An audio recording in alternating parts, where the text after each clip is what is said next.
Have you noticed these past years or so that the gaming industry has been spiraling out of control? Agreed. Yes, with a lot of toxic positivity, the isolation in a bubble, the echo chamber. You are a one-hived mind twat waffle! As well as just attacking your own fans. And it's very, very true, and it's apparent it's happening. So we're going to be watching this video. I'm going to clip a little bit here and there because I want you guys to watch the full video. I just want to point out some things on this video that are very interesting, but it's very intuitive. I highly recommend you guys watch the full video. I put a link in the description below for the full video. But the video is about Laura Fryer. If you haven't heard her name, is that she's a gaming veteran and she worked back in the day with Xbox, started up the Gears of War series, and worked at Warner Bros. And Epic. A lot of things. She has a really strong resume, and she's been a veteran in the game industry for a while now.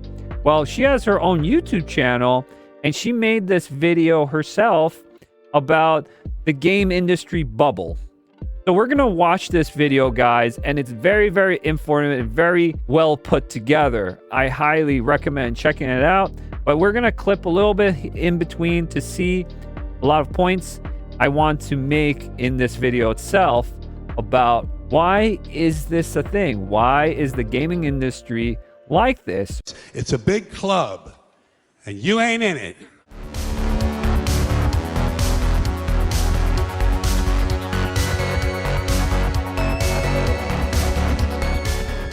All right, guys, so I'm on here and I'm on her channel. Go on her channel. She has a couple of videos. She has some really banger ass videos out there, really good ones. Let's just check it out here. It's no secret the games industry is struggling. Millions of dollars have been lost and thousands of layoffs have occurred. Even games with mild success will not make their money back. One would think that these failures would create a moment of crisis, a moment of self-reflection in the industry. That studios would realize that instead of lecturing gamers about what they should want, they would listen and understand their fans. Yes, yes, yes. Listen to the fans. Stop attacking the fans. Stop attacking the gamers. This is what it is. Maybe self-reflect, like she said. Wonderful. Great how she put that, for sure. That's awesome how she said that. Oh, the people who want to be entertained, who want to pay to play their games. So how did we get here? Why is it so difficult for the feedback to get through? Why aren't studios listening? Well, the problem is that over the years, they've created a bubble. And unless they turn things around and step into the light, things are only going to get worse. Let's talk about how this happened. When I first started in games, you made a game, got ready to ship, and then you talked about it at E3. You let people play, and sometimes you even had gamers at E3. It felt like a fun geek fest with friends. As games became more mainstream and made super nostalgic, just saying. Just E3, watching these new upcoming games, announcements, people talking about it. Back then, the legacy media going in, talking about it, but you had also places like game trailers. If anyone knows about game trailers, they had vids on there. Yeah, it was pretty awesome time, guys. I really love that time period. It was like super hype, and you were just getting ready for what is to come for gaming. It was an experience, I would say, but you can't do that today, obviously. And also, you know, G4 and all those places I used to watch. It's sad what became with G4. That's just how it goes, I guess. But yeah, it was just a awesome time. Like, remember fondly. It was a different time. Things started to change. The press became more powerful, and reporters that wanted to increase their audience might do so by creating breaking news about your game. Sometimes that was really good, and the game developer would score a magazine cover, they'd get more sales and a lot more attention. Sometimes it wasn't so good, because a lot of game developers weren't great at selling their games. They were just great at making them. They might say something wrong about the game, or maybe a reporter would misunderstand. This could end up costing the game developer shelf space, sales, and sometimes their job. Noise in their makeshift trailer park across the street. This is awesome. I think it's more honest. Like, we don't have to put on a big show. Our big show is our technology. Naturally, Cool. what happened was the game developers and publishers started to evolve out of self-interest. They needed to protect their investment, so they would set their message and their narrative very specifically before they went to E3. The last thing they wanted was for a reporter to misunderstand and print something that would hurt the game. Now, instead of game developers working 8-hour shifts on the show floor discussing their games, companies moved to designated spokespeople and had secondary people manning the booth. Many companies staffed their floor with beautiful contractors that couldn't answer any in-depth questions. Booth babes, let's go. Bring them back. Make booth babes. Welcome to the Maxim Video Game Quiz. Make booth babes great Instead of again. having kind of a grumpy developer that had crunched in order to get their E3 demo done, you had beautiful, bubbly people, and they would set a great first impression of your game. Oh my god, I know this one too. Oh The my green gosh. guy. Giovanni? No. The turtle. Fabio? No. Leonardo? An added benefit is that no reporter in their right mind would quote one of That's- these people as some kind of expert on the It's game. funny. So it took away that risk. If a journalist wanted specific questions about the game answered, then they were directed to a PR spokesperson. And generally, they didn't say anything stupid. Fortunately, we have a product for people. Generally, but I remember this moment. This moment literally tanked the Xbox so hard. I think this was like pretty much the downfall of Xbox right here. Who aren't able to get some form of connectivity. It's called Xbox 360. Right. So stick with 360. That's your message. If you don't, if you don't like it. if you have zero access to the internet, that is an offline device. And there was Jeff Keighley, of course, the spokesperson for all gamers out there, the big journalist himself, Jeff Keighley. How much he represents the gamers. Come on, don't bullshit me. No way. Nope. This also really worked to increase the star power of game creators. People like stories about another person, right? It's hard to tell a story about the 150 people working on the game. It's just too much for people to keep track of. They want to hear about the star. Who is the co-creator of Halo? Who is Jason Jones? That is what they wanted to hear. These spokespeople became famous, and often the press became their friends. It's natural for friendships to develop over time, and it helps in interviews if people know each other. It's great to see you again. It's good to see you as well. good to People see have been this waiting still for us to going. get back together, and now is And the appropriate I venue. do always enjoy it where you make up features and ask me if they're actually real.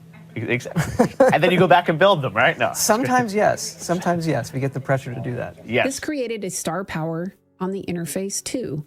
In real life, they probably hate each other's guts. Let's just say that. They're just trying to put a show for you all to see that how awesome we are and how much of a buddy-buddy relationship we got. What's up, friend? Todd Howard, Jeff Keighley, and then they got the exclusive content. Give me the exclusive content, and I'll give you good reviews. I'll talk about your game in a good light. Just give it to me. I'll never say anything bad. Just hand it to me. Yep, that's the whole thing. That's the whole gist of it. You weren't just a journalist. You weren't just a buyer for GameStop.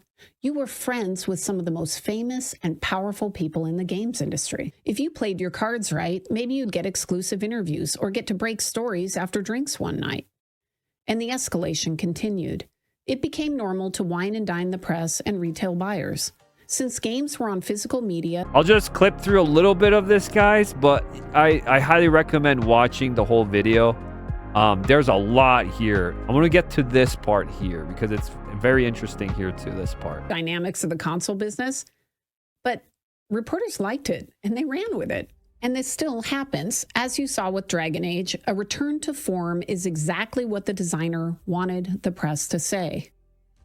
Everyone said return to form. Every one of them. So EA, BioWare told everyone to put return to form, best RPG, all that, you know, so it sounds good. Not a great plan. What an echo chamber, right? All connected. And was done for survival purposes. But it sadly started to hurt gamers. You now had an industry that was in a bubble. As the friendships and relationships grew, only journalists in the bubble were given exclusives. And no one's honest. No one's transparent. No one wants to say the loud thing out loud. Everyone's just, everything's fine. Nothing's wrong. Let's keep going. Let's push the message.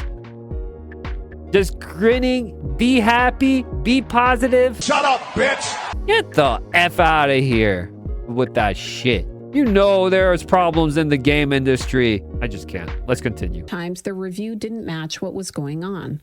Again, you saw this recently with Veilguard. Yep. IGN is walking back their review. Did IGN actually believe Veilguard was a 9 out of 10, or did they intentionally ignore the flaws? Did they play the game? Did they like the game, but then after they got into it more, they just... Yeah, because the reviews, especially for IGN, I know that one. It's very biased, the reviews for all of those, because most of them, in their bios, had they, them. Just saying.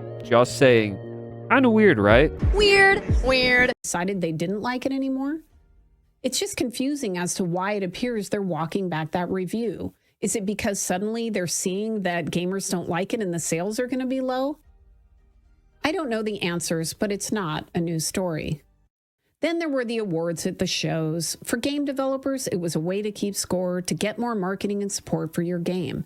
It was a way to gain more shelf space at retail. Look, an expert loves my game. See, aided even more power for the journalists because they had a chance to create their own brand and suck up to the bigger business of Hollywood.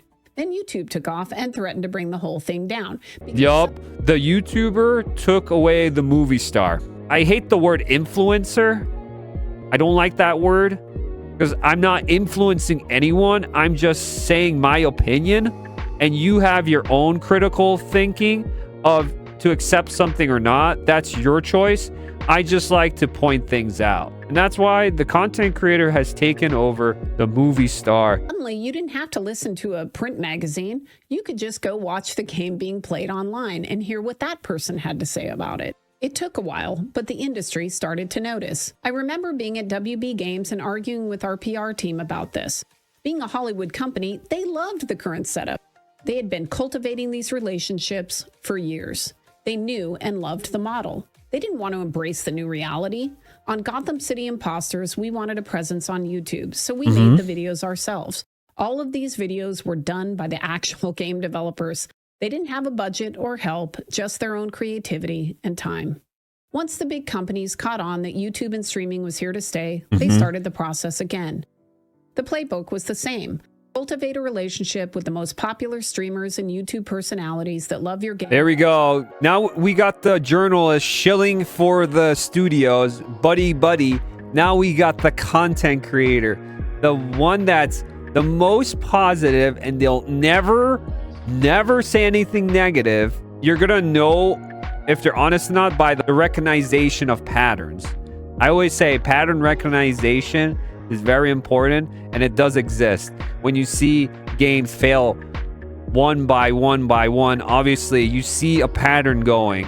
You saw Concord, Suicide Squad, Kill the Justice League, Dustborn, Star Wars Outlaws. It goes on and on. This is why it's important to recognize what is going on. And that's why you see patterns for different people when you could tell them they're paid off, they're shills, they're grifters, all that. You can tell that by what is going on. You can tell that they're not being honest, but they can't be honest because if they're honest, they're going to lose their codes. So it's almost back to the toxic positivity in some way that they just have to be clean and PC friendly most of the time, you know? And pull them into the bubble.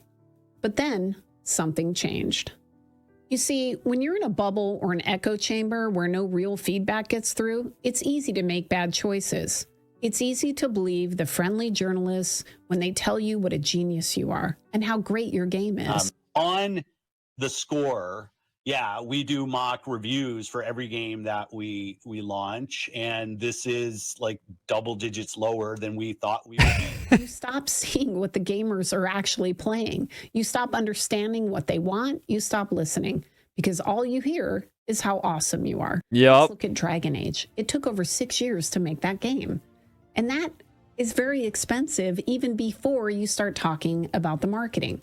I think it was 9 years, but I think they started 6 years. It was 9 years in production, but I think it was 6 years making it. Something like that. You're going to have to sell a lot of copies, and that means you're going to have to appeal to as many people as possible. Look, shipping a game is really hard, and I give these developers a lot of credit for getting it out the door. There's no question that some people like the game, sure. and that's great. But it's looking like it won't be enough. Yeah. I have concerns this will lead to more layoffs. Also, as a gamer, I have no problem with game developers taking risks with their content. Who doesn't love innovation? But that doesn't mean I'll buy your game. There are many games I like and many that I don't. This is true of movies too. And that's Facts. the beauty and the challenge of working in the games industry. Sometimes you will make something that you think is good and people don't love it. I was proud of every single game I shipped, but not all of them had commercial success, and it was frustrating. But I didn't blame the gamers for that. Instead, I tried to look back. I tried to self-reflect. What did we do well on this game? What could we have done better? Why didn't this work out? And as the leader of a studio or a game, I always looked at myself first. War in the North was also a commercial failure. It's so refreshing just knowing that she just said that. It was my fault. The game failed. It wasn't the gamer's fault. It wasn't anyone's fault. It was my fault. You know, our fault. Why it failed. It's so refreshing to see, not pointing fingers and saying, you're the ones that's, you know, we called you bigots and everything because you guys are the toxic gamers and you're the reason why this is happening, why the games are not selling, because you're the everything in the book, you know, calling you names, all that. They call the gamers all sorts of bad things. And then you wonder why gamers don't open their wallets, right? And they are like, yeah, we're not going to get this game. Thanks for that input. It'd be awesome maybe to respect the gamer, maybe give them what they want, not just putting it all on your own ego. It's just a food for thought, obviously. Gaming is entertainment. People aren't forced to buy your message or your game. Yep. Holding back user reviews for a few days only buys you a few days. Yup, that's what I'm saying. Indiana Jones, of the making of this video, nothing yet. That game, no one's talking about it. It looks like it's going to be another flop. Doesn't seem like it's going to be good. Just in general, the IP itself has tanked because of Disney. You're seeing that right now in action with Indiana Jones. Eventually, the truth comes out. Eventually, people notice that you aren't delivering fun games, and they stop giving you money. And another thing, actually, like what she said, innovation. Indiana Jones is a bad innovation, I think. They're trying to be different with Indiana Jones, that it's in first person, which in general sounds interesting, but I would prefer the third person camera. It's an action adventure game, right? Why can't it be like Uncharted or Tomb Raider in some sort of way? I'd rather just play this in third person. I don't know about you guys. I think a lot of people are like that, but like, I don't think I want to play Indiana Jones first person, to be honest. It's a modern audience of Indiana Jones. When people ask me why AAA games are in trouble, this is it. Because they're not... It is. This is why AAA games are in trouble. Just look at how much flops there were this year in 2024. And then you get all the success from the East with like Black Myth Wukong and Stellar Blade and all these different games from Asia. You have also, you know, AA games too, as well as the indie space. And that was pretty much the best games of the year. These like the Asian market, the East, and then a lot of like these indie games in between. But the big AAA games are not selling. They're not doing as well. They're expensive to make, they're expensive to buy, and they're not selling. People just don't want to buy it because when they hear a developer start attacking them on social media, do you want to buy the game? Calling you all the istaphobes, saying that we need to put more DEI in this game and all sorts of things because I think it's the right thing to do. When people are like, I'm just sick and tired. Just give me a good game. Just give me a good game. I don't want this DEI crap in my game. Please, just take it out. Please. But they never listen. They never listen. On what they could do better. Instead, they're attacking the people that they want to sell their games to. It is not a winning strategy. It reminds me of Plato's allegory of the cave. It's where people only see what is on the wall in front of them. They don't see that there is a fire behind them and puppets that are creating the images that they see on the wall. What they're seeing isn't real. And if only they would turn around and walk into the light, they would know the truth. They would be able to change. It's hard, but fortunately, they made the cave. They made the fake reality. They can turn around at any time. And I, for one, hope they do, because I really want more great games. Yeah, the bubble is imploding. It's getting popped. The pendulum is swinging the other way. And now gamers are speaking out. And a lot of content creators like me and others are speaking out about this. What a banger video. What a great video. I'll leave a link in the description below for this full video. Really cool. I had to make a video about this. I was like, there's no way. This is put so well together in this video. It's definitely professional, you can tell. But as internet works, of course, there would be people disagreeing about this, right? There's no way everyone would agree about this, which is fine. It's the internet. It's fine. People can agree to disagree or just disagree. That's fine. But to the point where on here, on Reddit threads, here you go. Here's one already. Laura Pryor, former executive producer for Microsoft, joins in on the grift, blaming game devs for anti-gamer heretic while focusing on how beautiful people in marketing were in the past. Just a sick world we're living in. Sick people. What is this under? Socialist gaming. Well, that makes sense, actually. That makes perfect sense there. What is this mindset they have for this? Of course, she's now considered a grifter because of this now, because she was honest, transparent, and wanted to say what she wanted to say about the industry because she worked in there and she understands it. Now it's a grift. I don't know how. How could you not see this? This video is so well put together. It's so awesome.